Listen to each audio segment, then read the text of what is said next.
Assalamualaikum warahmatullahi wabarakatuh. Kembali lagi di mata kuliah Sistem Basis Data. Pada pertemuan kali ini, pertemuan ketiga, kita akan membahas mengenai model data. Jadi di dalam materi ini nanti akan dijelaskan mengenai jenis-jenis model data yang bisa kita gunakan untuk merancang atau melakukan pemodelan basis data. Model data pengertiannya adalah sekumpulan konsep-konsep untuk menerangkan data, hubungan antar data, serta batasan-batasan data yang terintegrasi dalam suatu organisasi. Jadi maksudnya di sini adalah bahwa model data itu nanti akan digunakan atau berupa konsep atau berupa gambar di mana di dalamnya itu terdapat tabel-tabel atau data-data yang terdapat di dalam suatu database serta hubungan-hubungannya, ya hubungan antara satu tabel dengan tabel yang lain serta batasan-batasan data. Artinya batasan-batasan data dengan melalui model data ini kita bisa mengetahui batasan-batasan data apa saja yang bisa kita distribusikan kepada si user. Ya, tentunya model data ini nanti menggambarkan mengenai abstrak atau konsep daripada si sistem basis data yang akan dibangun di dalam sebuah perusahaan. Untuk jenis-jenis model data hanya ada dua yang akan dibahas pada pertemuan ini. Yang pertama ada model data berdasarkan objek atau object based data model. Yang kedua ada record based data model. Yang pertama kita bahas adalah mengenai model data berbasis objek atau object based data model. Jadi model data berbasis objek menggunakan konsep entitas, atribut, dan relasi atau hubungan antar entitas, gitu ya. Jadi untuk model data berbasis objek, komponen yang digunakan itu cuma 3. Ya, yang pertama ada entitasnya atau tabelnya, yang kedua itu ada atribut atau fieldnya, yang ketiga adanya relasi. Relasi yang dimaksud di sini adalah relasi antara suatu entitas dengan entitas yang lain. Ya, untuk jenis-jenis model data berbasis objek ini ada 4 jenis. Yang pertama ada model keterhubungan entitas atau entity relationship model. Model ini yang paling umum digunakan, yang paling sering digunakan dalam pemodelan basis data. Dan IR model ini yang nantinya akan kita pelajari berikutnya yang melakukan pemodelan basis data dengan menggunakan IR model. Yang kedua, ada model berorientasi objek atau object oriented model. Ya.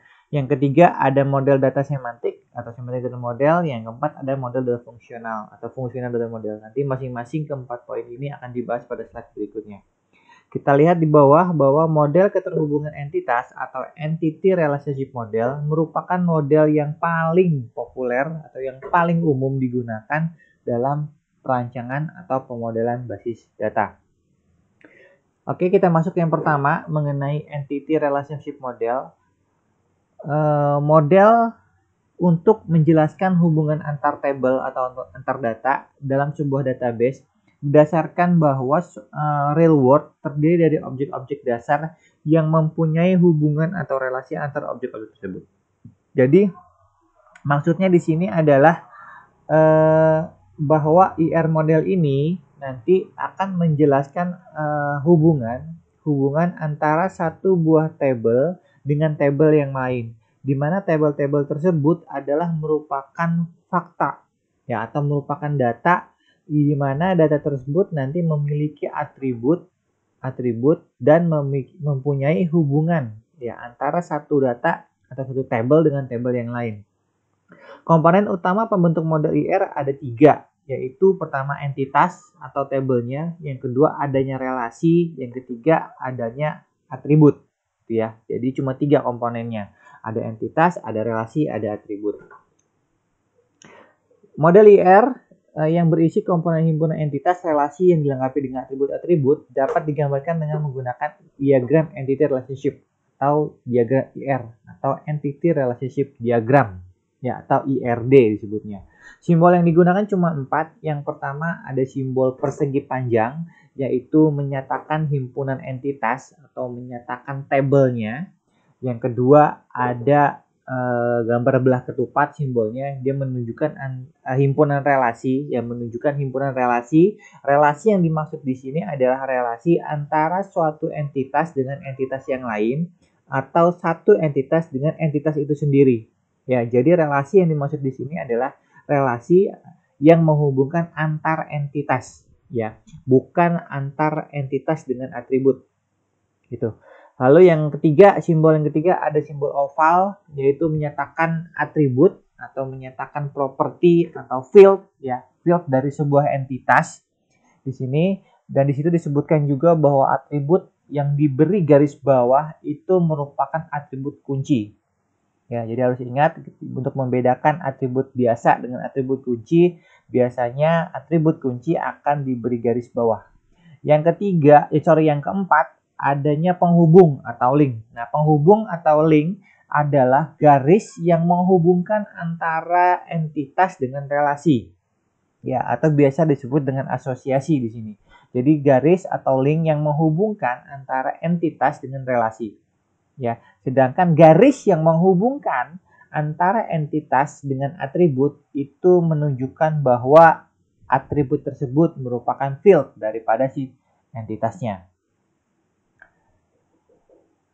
Selain itu, kita bahas lagi dalam diagram IR ada aturan terpenting yang harus dipahami, yaitu kardinalitas relasi atau mapping kardinalitas atau rasio kardinalitas yang menentukan jumlah entitas yang dapat dikaitkan dengan entitas yang lain melalui relationship set. Jadi, di sini kita bisa menentukan rasio kardinalitasnya itu dengan cara melakukan pembacaan atau melakukan pembacaan hubungan antara satu tabel dengan tabel yang lain. Jenis mappingnya cuma ada 3, ada relasi one to one, lalu ada relasi one to many, dan relasi many to many.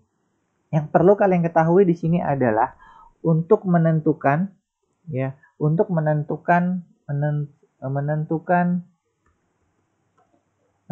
rasio kardinalitas. Rumusnya adalah pertama pembacaan harus dibaca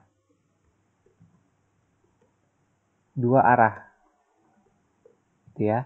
Lalu yang kedua, setiap arah dimulai dengan 1. Lalu yang ketiga, bandingkan hasil yang didapatkan pada masing-masing arah. Lalu yang keempat, rasio tertinggi adalah yang banyak atau M. Oke. Sebagai contoh, misalnya kita mau menentukan adanya anggota yang berelasi dengan buku. Di sini kita lihat punya 2 buah tabel, anggota dan tabel buku.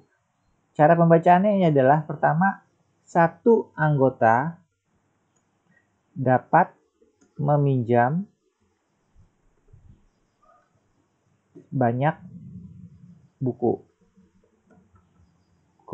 Jadi kita harus menyesuaikan pembacaannya itu dengan realnya. Apakah si anggota itu dapat meminjam buku atau tidak? Kalau memang hanya satu anggota meminjam satu buku, maka kita tulis 1, gitu ya. Karena di sini di perpustakaan biasanya satu anggota dapat meminjam banyak buku, maka kita tulis relasinya adalah satu anggota dapat meminjam banyak buku. Maka yang dihasilkan adalah one to many.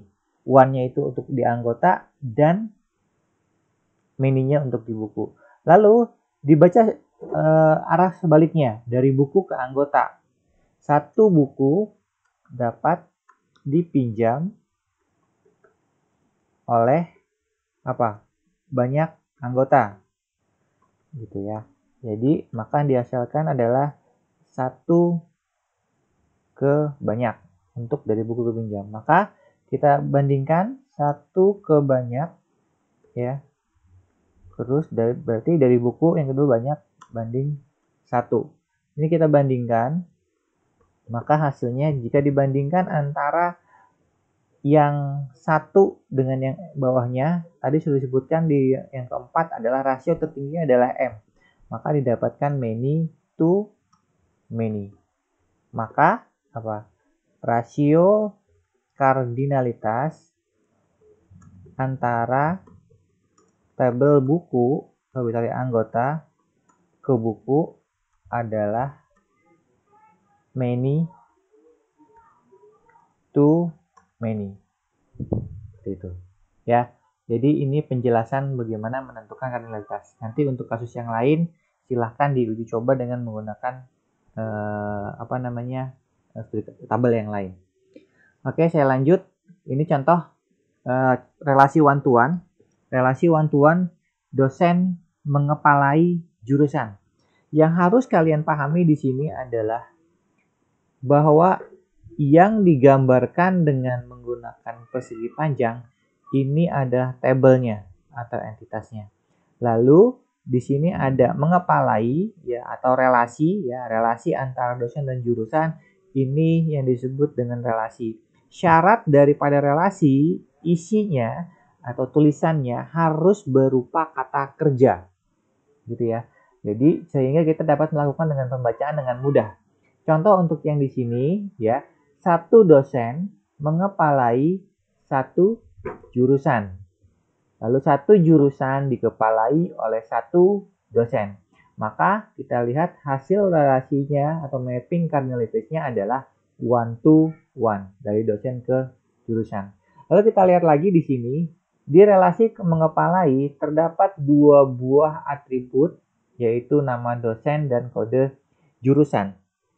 Yang perlu kalian ketahui adalah nama dosen di sini diambil dari kunci tabel dosen.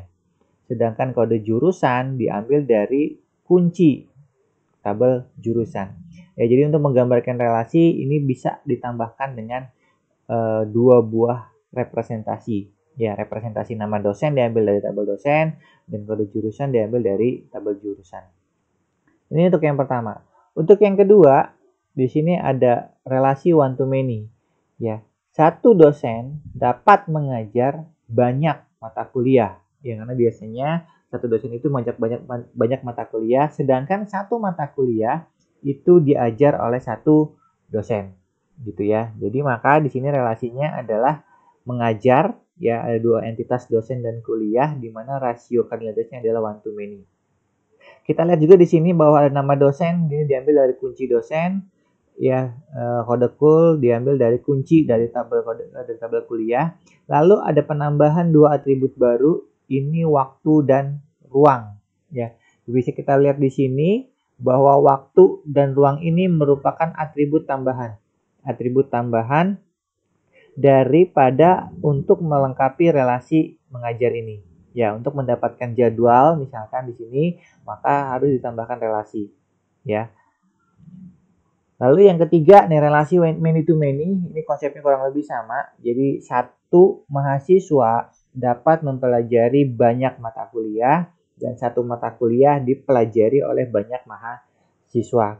Nah, yang perbedaannya di sini adalah pada relasi many to many nantinya sebuah relasi di sini contohnya adalah mempelajari, nantinya setelah ketika dikonversi menjadi sebuah LRS atau logical structure, maka relasi mempelajari ini akan membentuk satu buah tabel baru gitu ya. Jadi yang awalnya di IRD digambarkan 2 tabel yaitu mahasiswa dengan kuliah, karena relasinya yang dihasilkan adalah many to many, maka secara otomatis nanti mempelajari ini akan membentuk atau akan berubah menjadi sebuah tabel baru ya. Jadi itu hanya berlaku untuk many to many. Jadi nanti tabel yang dihasilkan adalah tabel mahasiswa, tabel kuliah, dan tabel nilai misalkan atau pelajaran di sini.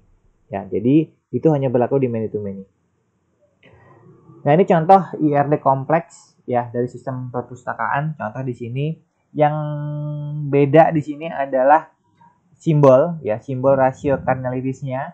Di sini kita lihat bahwa tidak menggunakan huruf 1 atau M, tapi menggunakan simbol seperti ini. Untuk simbol yang seperti ini, yang garis 2, ini artinya adalah one, ya, sedangkan yang bercabang ini adalah artinya many. Ya, jadi ketika contoh misalkan rak memuat buku, ini adalah relasinya one to one. Ya, untuk yang anggota ke buku, ini adalah relasinya many to many. Untuk buku ke kategori, relasinya one to many, dan seterusnya. Jadi kalian bebas menentukan menggunakan simbol apa saja, tapi yang paling umum digunakan adalah yang ini, ya, menggunakan huruf M1 atau N gitu ya. Oke, kita bahas yang kedua mengenai semantic model, yaitu hampir sama dengan entity relationship model, di mana relasi antar objek tidak dinyatakan dengan simbol tapi menggunakan kata.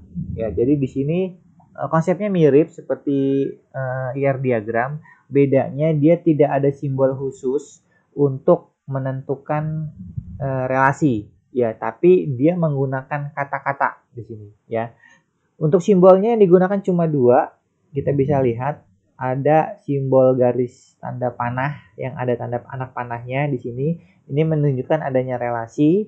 Yang kedua, garis polos ini menunjukkan adanya atribut, ya. Jadi nanti di dalam sebuah relasi antar satu entitas dengan entitas yang lain, dalam semantic model ini digambarkan dengan tanda panah. Ya, di mana nanti di atas tanda panahnya ada tulisan relasinya. Sama, ya, syaratnya sama, relasinya harus berupa kata kerja. Contoh ini, ya, ada 2 buah table atau 2 buah data, yaitu data tabungan sama customer. Kita lihat di sini, tabungan memiliki customernya adalah si Amir. Kita lihat relasinya ada mempunyai di sini ya. Nah, relasinya adalah mempunyai. Sedangkan yang ini menunjukkan bahwa si customer itu adalah si Amir, data value-nya. Ya, sedangkan garis yang ini menunjukkan adanya atribut. Ya, bahwa customer ini punya atribut nama, alamat, dan nomor tabungan. Contoh lain, ini yang lebih kompleks, ya. Tidak ada aturan baku tadi saya bilang untuk penentuan simbol dari entitas ataupun fieldnya atau atributnya. Jadi yang perlu diperhatikan di sini adalah simbol untuk relasi, ya. Relasi, contoh di sini ada dari anggota ke buku, ini ada relasi meminjam, lalu pendaftaran ke anggota, ya, ini ada relasi menjadi, buku ke peminjaman, ini meminjam, lalu ada sumbangan, ada berupa, dan seterusnya. Ya, jadi relasinya di sini yang disimbolkan dengan semantik di sini adalah relasi. Jadi relasinya itu disimbolkan dengan garis tanda panah dan kata, menggunakan kata di sini, ya. Ini contoh lain juga sama untuk perpustakaan konsepnya. Jadi relasinya adalah harus menggunakan tanda panah di sini. Oke, itu 2 model data berbasis objek. Ya, tadi yang harus kalian ingat di model data berbasis objek, komponennya cuma ada 3, yaitu entitas, atribut, dan relasi. Ya, cuma 3 itu saja. Jadi ketika nanti kalian lihat ada model data yang komponennya cuma 3, berarti itu berbasis objek. Lalu kita akan bahas mengenai model data berbasis record. Ya, model ini berdasarkan pada record untuk menjelaskan kepada user tentang hubungan logik antar data dalam sebuah database. Ya, jadi perbedaannya adalah pada record based data model, di samping digunakan untuk menguraikan struktur database-nya, ya, menguraikan struktur yaitu entitas, atribut, dan relasinya. Keseluruhan dari suatu database juga digunakan untuk menguraikan implementasi dari sistem database, ya.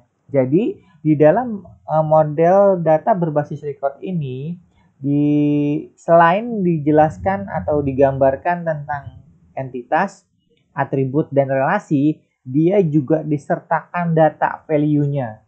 Ya, data value-nya dari masing-masing field untuk menjelaskan atau menguraikan implementasi dari sistem database. Ya, jadi harus digunakan datanya yang ditampilkan. Yang pertama ada namanya model relasional, yaitu di mana data serta hubungan antar data direpresentasikan oleh sejumlah tabel, dan masing-masing tabel terdiri dari beberapa kolom yang namanya unique. Model ini berdasarkan notasi teori himpunan atau set teori.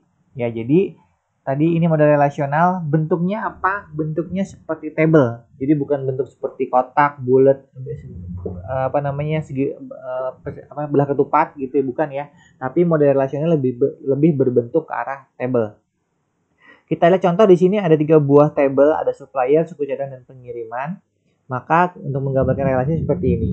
Ya, ini seperti saya bilang bahwa model relasional selain menggambarkan tabelnya, ada juga atributnya, ya, ada juga relasinya, tapi dia ditambahkan juga datanya, gitu ya. Datanya di sini. Data contoh di sini contoh supaya ada S01, PT Ogah Rugi, statusnya 3, kotanya Medan. Dan suku cadang juga sama, pengiriman juga sama. Nah, di sini kita lihat dengan menunjukkan data seperti ini bahwa di sini kita bisa tentukan bahwa tabel masternya itu adalah supplier dan suku cadang. Kenapa? Karena kita lihat nomor supplier ini direpresentasi di tabel pengiriman dan nomor part juga direpresentasi di tabel pengiriman. Maka 2 buah tabel ini disebut dengan tabel masternya, sedangkan pengiriman adalah tabel transaksinya. Yang perlu dipahami di sini adalah bahwa semua data yang terdapat di dalam tabel transaksi, di sini contohnya pengiriman, wajib terdapat di dalam tabel masternya.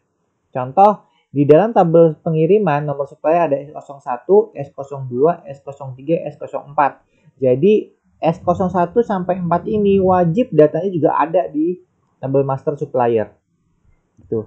Sama hal seperti nomor part juga. Ada part 01, 02, 03, dan 04. Kita lihat apakah P01 sampai P04 ini ada di tabel suku cadang.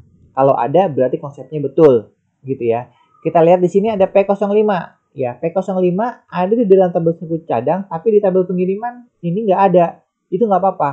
Ya, itu nggak jadi masalah. Ya, yang jadi masalah adalah kalau contoh misalkan di sini di nomor part ada P06. Ya, P06, tapi di tabel suku cadangnya nggak ada P06. Ini mengakibatkan adanya inkonsistensi data. Biasanya pada saat nanti kita bikin laporan, ya contoh P06 ini nama partnya apa? Gitu kan, bahan bakunya apa, beratnya berapa, gitu kan, sehingga tidak terdefinisi di tabel suku cadang ini. Ya, jadi itu yang harus kalian tekankan. Ya, jadi segala sesuatu atau segala data yang terdapat di dalam tabel transaksi itu datanya harus bersumber dari tabel master.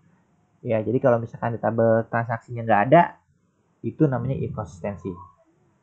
Yang kedua ada model hierarki. Ya, jadi model hierarki ini bentuknya seperti bentuk pohon, ya, di mana data serta hubungan antar data direpresentasikan dengan record dan link. Ya, direpresentasikan atau digambarkan dengan menggunakan record dan link.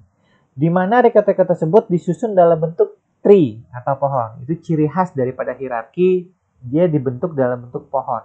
Ya, atau paling gampangnya kalian bisa lihat contoh struktur organisasi, yaitu merupakan bentuk tree atau pohon. Masing-masing node pada tree tersebut merupakan record atau grup data elemen dan memiliki hubungan kanalitas one to one dan one to many. Jadi model data hierarki ini hanya bisa digambarkan bagi tabel atau hubungan data yang rasio kardinalitasnya itu one to one atau one to many. Kalau dia relasinya many to many, tidak bisa digambarkan dengan menggunakan model hierarki. Contohnya seperti ini konsepnya. Ya, kita punya parentnya itu A. Ya, A punya anak B, C, dan D. Nanti B punya anak lagi E dan F. Ya, D, G, H, dan I. Nah, ini yang disebut dengan model hierarki. Ya, hierarki jadi bersusun. Untuk implementasi contoh seperti ini. Ada tabel dosen. Ya, tabel dosen dia punya dosen namanya Baya. Ya, tabel dosen ada data value-nya Baya. Dosen bisa mengajar banyak mata kuliah.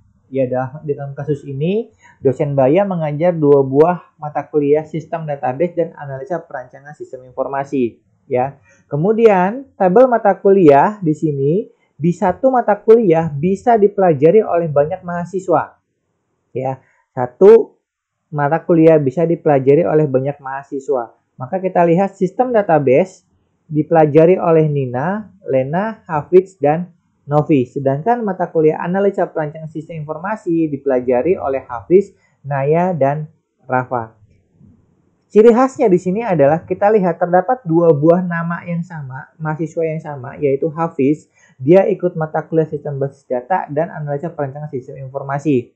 Kita lihat kalau di struktur hierarki, dia harus dipecah, ya, tidak boleh digabung. Kenapa? Karena dia memiliki pakemnya sendiri, ya, sistem database. Ya udah, mahasiswanya ada si Nina, Lena, Hafiz, dan Novi. Sedangkan di APSI itu ada Hafiz, Naya, dan Rafa. Hafiz ini orangnya sama, tapi dia harus dipecah jadi dua. Ya, ini hierarki. Jadi saling bersusun.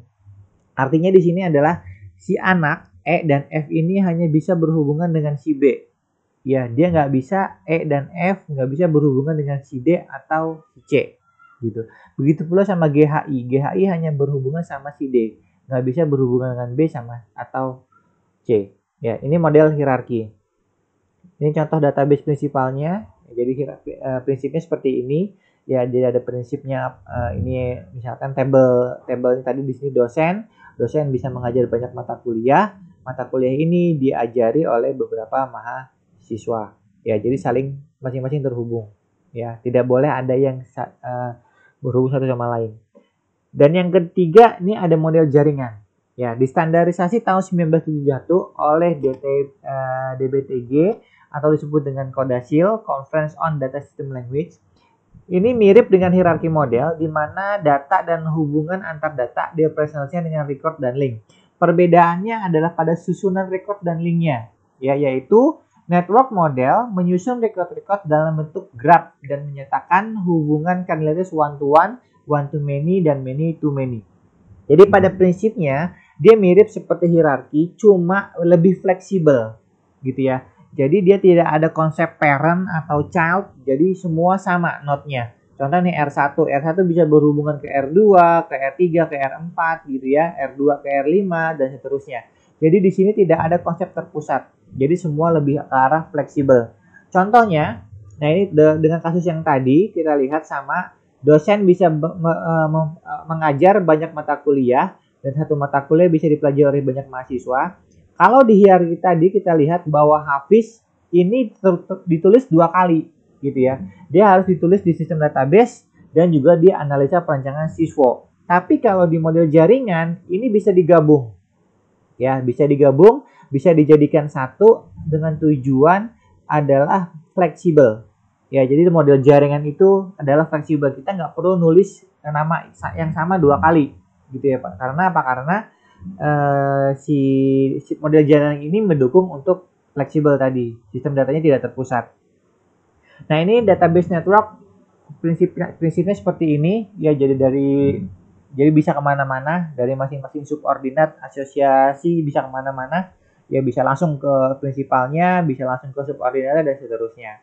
Nah, ini merupakan database network yang paling umum digunakan ya. Jadi kita menggambarkan mengenai database yang paling gampang digunakan adalah dengan database network ini karena lebih fleksibel. Oke. Mungkin selesai penjelasan dari saya. Yang harus kalian pahami di sini adalah pertama ada berapa jenis model data ya. Yang kedua model datanya itu nanti di bawahnya ada subjenisnya lagi. Contoh ada objek data berbasis objek, itu ada IR model sama semantik model. Yang record berbasis record itu ada 3 tadi, ada relasional, ada hierarki, ada network atau jaringan. Namun yang harus kalian pahami di sini adalah yang IR model. Ya, kalian harus bisa membuat atau menggambarkan skema basis data dengan menggunakan IR model. Oke, saya akhiri pertemuan hari ini. Jika ada pertanyaan silahkan ajukan pertanyaan melalui WhatsApp group atau kalian bisa melalui LMS atau bisa pada saat nanti kita meeting menggunakan aplikasi Zoom. Saya akhiri pertemuan hari ini. Terima kasih. Assalamualaikum warahmatullahi wabarakatuh.